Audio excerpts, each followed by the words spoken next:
In the latter part of the last century, there lived a man of science, an eminent proficient in every branch of natural philosophy, who not long before our story opens had made experience of a spiritual affinity more attractive than any chemical one. He had left his laboratory to the care of an assistant, cleared his fine countenance from the furnace smoke, washed the stain of acids from his fingers, and persuaded a beautiful woman to become his wife. The higher intellect, the imagination, the spirit, and even the heart might all find their congenial element in pursuits which, as some of their ardent votaries believed, would ascend from one step of powerful intelligence to another, until the philosopher should lay his hand on the secret of creative force and perhaps make new worlds for himself. We know not whether Aylmer possessed this degree of faith in man's ultimate control over nature. He had devoted himself, however, too unreservedly to scientific studies, ever to be weaned from them by any second passion. His love for his young wife might prove the stronger of the two, but it could only be intertwining itself with his love of science and uniting the strength of the latter to his own. Georgiana, has it never occurred to you that the mark upon your cheek might be removed? No, indeed. To tell you the truth, it has been so often called a charm that I was simple enough to imagine it might be so. Upon another face, perhaps it might, but never on yours. No, dearest Georgiana, you came so nearly perfect from the hand of nature that the slightest possible defect, which we hesitate whether to term a defect or beauty, shocks me as being the visible mark of earthly imperfection. Shocks you, my husband? Then why did you take me from my mother's side? You cannot love what shocks you.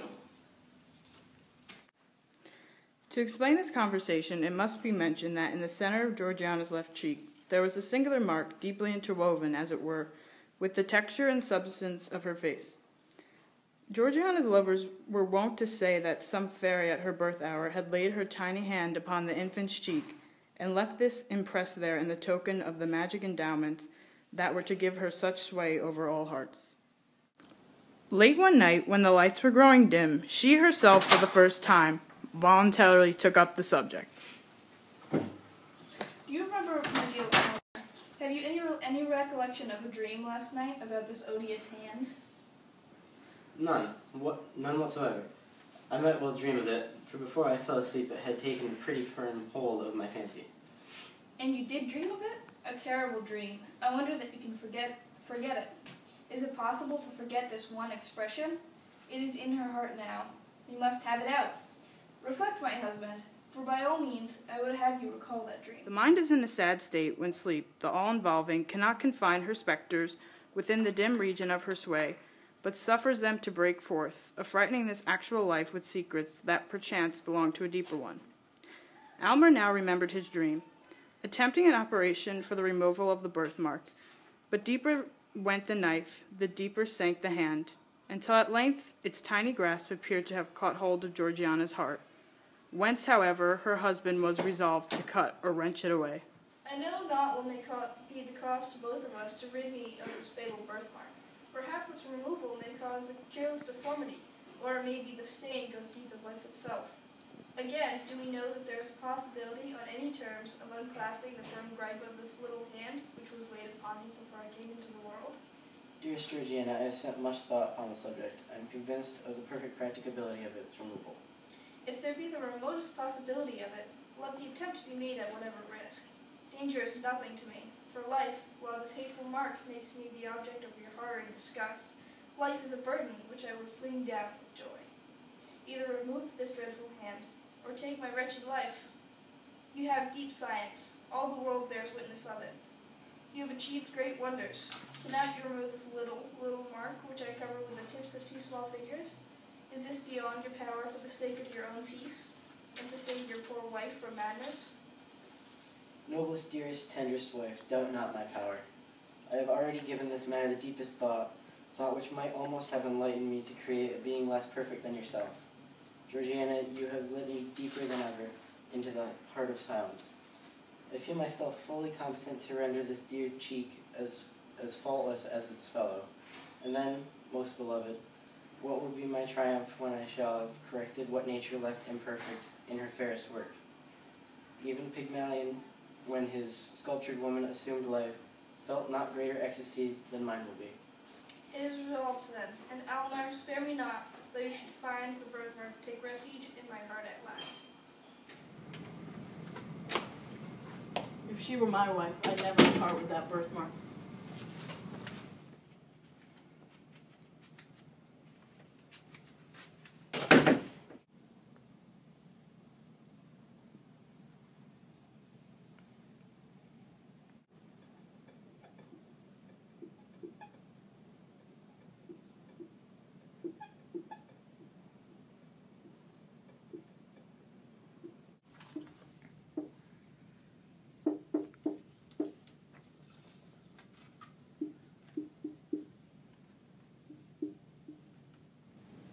Where am I? Ah, I remember. It is magical, I dare not touch it. Nay, pluck it, and inhale its brief perfume while you may. The flower will wither in a few moments, and leave nothing save its brown seed vessels, but thence may be perpetuated a race as ephemeral as itself.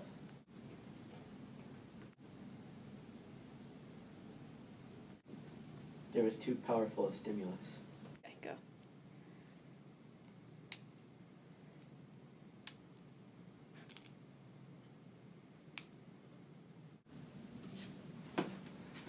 And what is this? It is so beautiful I could imagine it the elixir of life. In one sense, it is, or rather, the elixir of immortality. It is the most precious poison that ever was concocted in this world. By its aid, I could apportion the lifetime of any mortal at whom you might point your finger. The strength of the dose would determine whether he were to linger out years or drop dead in the midst of a breath. No king of his guarded throne could keep his life if I, in my private station, should deem that the welfare of millions justified me in depriving him of it. Why do you keep such a terrific drug? Do not mistrust me, dearest. Its virtuous potency is yet greater than its harmful one. But see, here is a powerful cosmetic. With a few drops of this in a vase of water, freckles may be washed away as easily as the hands are cleansed. Stronger infusion would take the blood out of the cheek and leave the rosiest beauty a pale ghost. Is it with this lotion that you intend to bathe my cheek? Oh no, this is merely superficial. Your case demands a remedy that shall go deeper.